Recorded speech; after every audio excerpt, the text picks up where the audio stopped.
and welcome to the Gameplay Files, where today we're going to be crossing the water of the 16-bit era of video games with Marko's Magic Football for the Sega Mega Drive. During the 16-bit era, I think it's fair to say that side-scrolling platformers dominated the market. If you're a developer looking to design a platformer, you'd need to make the game unique and stand out in its own way to stand any kind of a chance against the competition. The question is does Marko's Magic Football accomplish these goals? Well, let's pop the cart in and find out.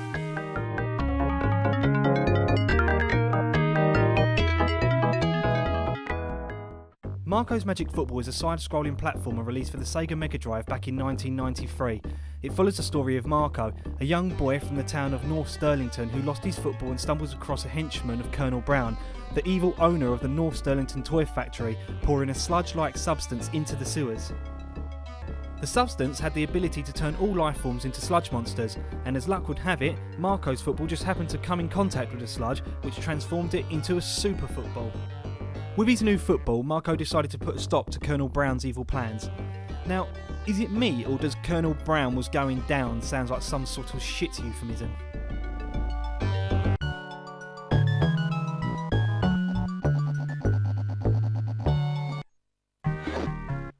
Let's shake things up a bit and start off with the graphics. The game looks great and has a very animated type of look throughout the entirety of the game. The detail in the levels is great.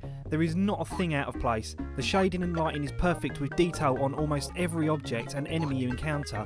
There is also a lot of nice parallax scrolling in the majority of the levels. The animation to the game is superb. You can see that there has been a lot of effort put in with the attention to detail, from the way Marko's hair moves, even to when his shirt flaps in the wind when falling. You can tell there are a lot of frames in use by how smooth certain animations such as Marko running are handled. Hats off to the designers, because this really is a great looking game. As with all games, the pretty graphics will all mean jack if the gameplay is not there to balance it out. Thankfully, this game plays beautifully. The buttons have been mapped perfectly to the Mega Drive pad, with A being run, B being jump, and C is your attack. Marko can attack in a couple of ways. You can kick the football at your enemies to defeat them. Be aware that some enemies take more than one hit to kill.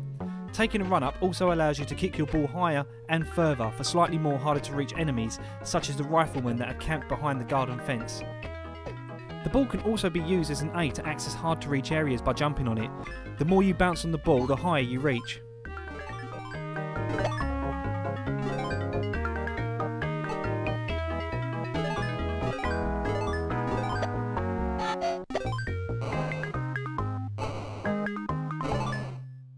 Throughout the game you will encounter many different types of friends and foes, from seagulls, sludge monsters, mice, snakes and workers with flamethrowers, just to name a few. There is even this one guy that just eats your football. I mean, what the hell? Why would anyone do that? What a killjoy. Some of the enemies are more difficult to kill than others, but as is with most games from this era, once you work out their attack pattern, then killing them does not become a major problem.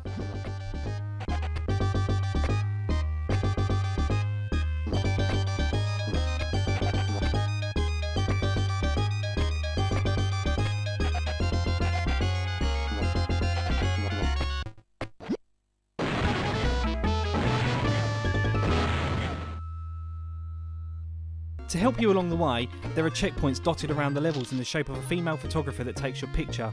There are also power-ups too. The power-ups are scattered around the levels, which are in the shape of a pair of shoes. Pressing down on them picks up or enables the power-up and can range from temporary invincibility, a super exploding football that will destroy all enemies on the screen at once, and picks up any collectibles such as stars and cans. Some levels require you to complete objectives in order to progress to the next level, such as destroying all sludge cans.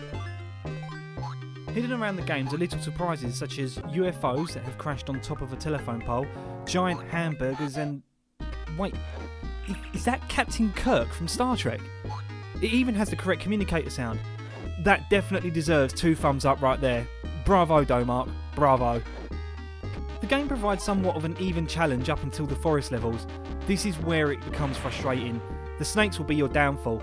You cannot see them as they are off screen, and they fire deadly accurate projectiles that are near unavoidable. You can't even try to jump past them, as doing so sends you into a trap where you take yet another hit. The developers clearly anticipated that the player would wind up doing this and was prepared to add the extra frustration. I attempted this level many times but could not legitimately complete it. I turned to using passwords just so I can progress further to capture as much original footage as possible. It's at this point that you realise that some of the later levels after the forest are slightly easier. Unfortunately, I was unable to complete the game when recording this footage, but with that being said, it was not enough to completely throw me off, and without a doubt this is a game I would like to attempt again in the not so distant future. The music fits the direction of the game perfectly, with it sounding like your traditional 90s kids cartoon. Each level has its own enjoyable theme that suits the level perfectly. It's very easy on the ears and is nice to listen to when you're navigating your way to the end of each stage. One of my favourite stage themes is the circus. It's a very traditional melody that you would come to expect from a game like this.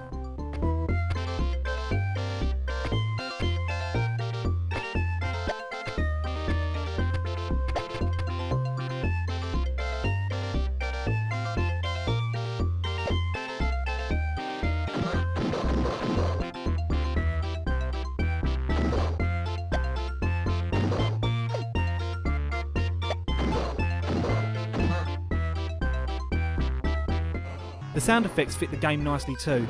From springs to boings to bonks, grunts and explosions, it rounds off a very well constructed soundtrack to a beautifully crafted game.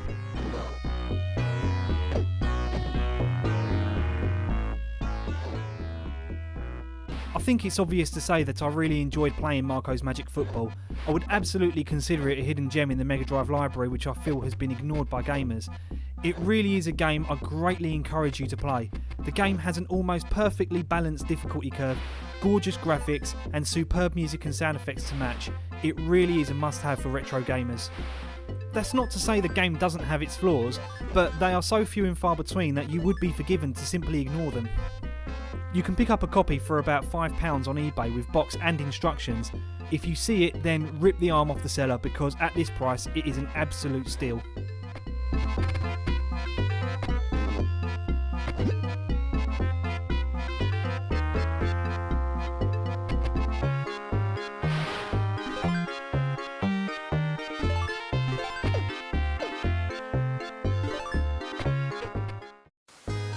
Marko's Magic Football really shouldn't be overlooked. It's an addictive yet challenging game and it won't be long before I'm back trying to complete it.